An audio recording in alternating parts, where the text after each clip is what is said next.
If you suffer neck pain, especially pain at the base of the head, and maybe have frequent headaches or dizziness, you could be having what's called cervicogenic dizziness. Well, in today's video, this is going to be day 6 of our 7-day Cervicogenic Relief Challenge.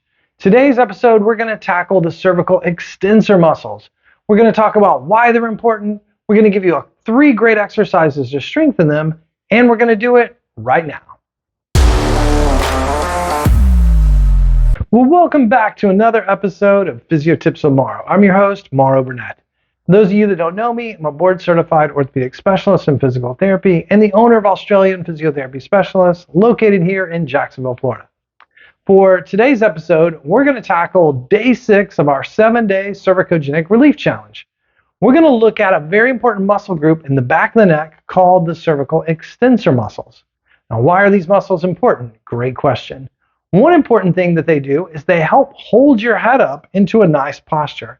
If you start to lose strength in the back of your neck, and you will if you've had chronic pain, or if you've had to lie down a lot because of dizziness or headaches, that will weaken this muscle group, and what's going to happen is your head's going to start to fall forward. We've all seen that person that has the really bad forward head posture that puts a lot of stress and strain on your joints and your discs when your head's tilted forward. One expert said for every inch that your head is forward, it's 10 extra pounds of stress on your neck. So if your head's really dropping forward, your muscles could be working 4 times harder than they need to be. That's going to put stress and strain on your discs, your joints, and your muscles. And if your forward head posture starts to get out of control, it will tighten muscles at the base of the head, called the suboccipital muscles, that can disturb dizziness and cause headaches. Another important thing that cervical extensor muscles do is they help stabilize your head through movement. When you're nodding forward or nodding back or side to side, those deep muscles in the back of the neck play a big role of stabilizing you against gravity and making sure that your vertebrae don't slip too far forward and end up pinching. If they pinch, they cause pain and inflammation. That could flare up the nerves, that could cause dizziness and headaches. So we can see this is a very important muscle group. Studies show if you've been chronically sore in your neck, I call them the big 3. These are some of the big 3 problems you could have. You'll lose strength in your cervical extensors, you'll lose endurance, and you could lose timing of when the muscles are supposed to fire. When you go to reach for something, your brain is geared to where it turns on your deep stabilizer muscles first, and a few milliseconds later, then it tells your arm to reach. So if you're having chronic pain, all that kind of gets messed up. So in this video, I'm going to give you 3 great exercises to start getting your cervical extensor strength back, stabilizing your upper neck, preventing repeated facet joint impingement or pinching of the neck. This should lead to less pain, less headaches, less dizziness. Okay, before I get into exercise 1, as always, I just want to say, if you try the exercises, they don't go well for you, they make you feel bad, don't do it, and check with your doctor or your physio that you see locally. All right, let's get into exercise number 1. All right, for exercise number 1, we're going to start with exercises that are maybe a little easier, and then we're going to kind of go in an advanced direction. Well, if your neck's really, really sore, or maybe you have a really bad headache and you're real dizzy, and you want to strengthen your extensors, but you're kind of nervous about doing too much, this could be a good starter exercise. I'll show you how it's going to work. You could be bellied up to your kitchen table at home. I'm going to lean over on my elbows a little bit, and I want to make sure that my shoulders are strong. If I'm too relaxed, my back will sag between my shoulder blades. So I want to gently press through my elbows to make sure that my middle back does not sag. Okay, now that you're in the correct posture, I'm going to curl my chin in and gently look down as if I had a book here and I was looking down to read, okay? So I get in the right posture, curl my chin in, look down, and then I carefully kind of uncurl my neck and come back up. I want to come back up to somewhere eye level, slightly downward. Since I'm already leaning forward, I want to make sure that I don't go too far up where I could put stress and strain on my neck joints. So I get my good posture, look down with my eyes, curl my chin and head in, slowly come back up.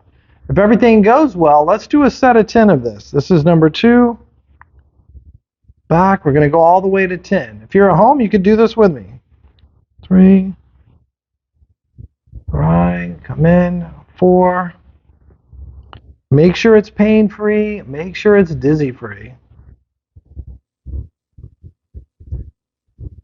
Okay. All right.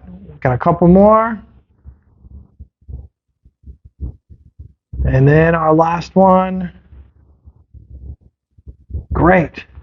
All right, then you reassess. Make sure you feel okay. Make sure you're not too sore. Oftentimes, if your neck is tight, turning right and left, after you complete that exercise, you might already feel a little bit of an improvement where you can turn a little bit better. Now we're going to advance this exercise to exercise number 2, and we're going to do that right now. All right, for exercise number 2, we're going to get in a 4-point kneeling position. My wrist and shoulder is going to be at a right angle, and my knees and hips are going to be at a right angle. I want to make sure that my middle back is neutral. I don't want it to be arched. It's not the cat-cow exercise from yoga. I want a nice neutral spine. Now, just like the previous exercise, if I relax too much, my mid-back sags between my shoulder blades. So you gently press through the heel of your hands. Now you've got a nice contraction of your middle stabilizing muscles of your shoulder, like the serratus anterior. Now I'm going to do like before. I'm going to curl the chin in, and I'm going to look down in the direction towards my knees. And then I'm going to slightly uncurl, and I'm coming back. Now my eye gaze is maybe like right here. So I'm going to show you 2 different variations of this exercise. This first variation, I start with the weight of my head. Head could be 10 or 12 pounds. I curl in, I look down, and then I come back up. Make sure that you're curling your chin in and you're lowering in a specific fashion. You don't want to just drop your neck or let your neck hang. That doesn't feel quite as good. That's not going to be as great for sure. So you just curl in, you look down, same thing. We'll say we've done 3 reps as we're demonstrating. Let's go ahead and knock out 10 of these. Now later in training, we could advance this by putting on maybe a light bicycle helmet. And that would be further into the training when your pain and your headaches and your dizziness is starting to subside. But for now, let's just train it with the weight of your head. All right, we get to where you can do about 10 reps. You can progress this to 2 or 3 sets of 10, and this would be a great once-a-day exercise. Now let's look at a third variation.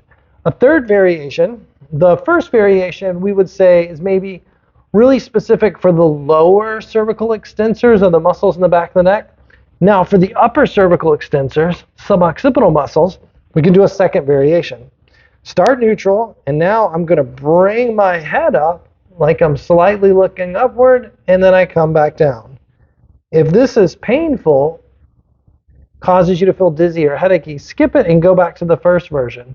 But if you can, start level, slowly come up, like you're curling up from that position, and then you come back down. And that's a great way to target the suboccipital muscles, those small muscles that crisscross C1 and C2 that are super important for dizziness and headaches. They'll definitely get weaker if your neck's been sore for a while. So we need to train it and get that strength back. Just like the other exercise, get to where you could do 10 reps, and then eventually get to where you could do 2 or 3 sets of 10. Nice once-a-day exercise.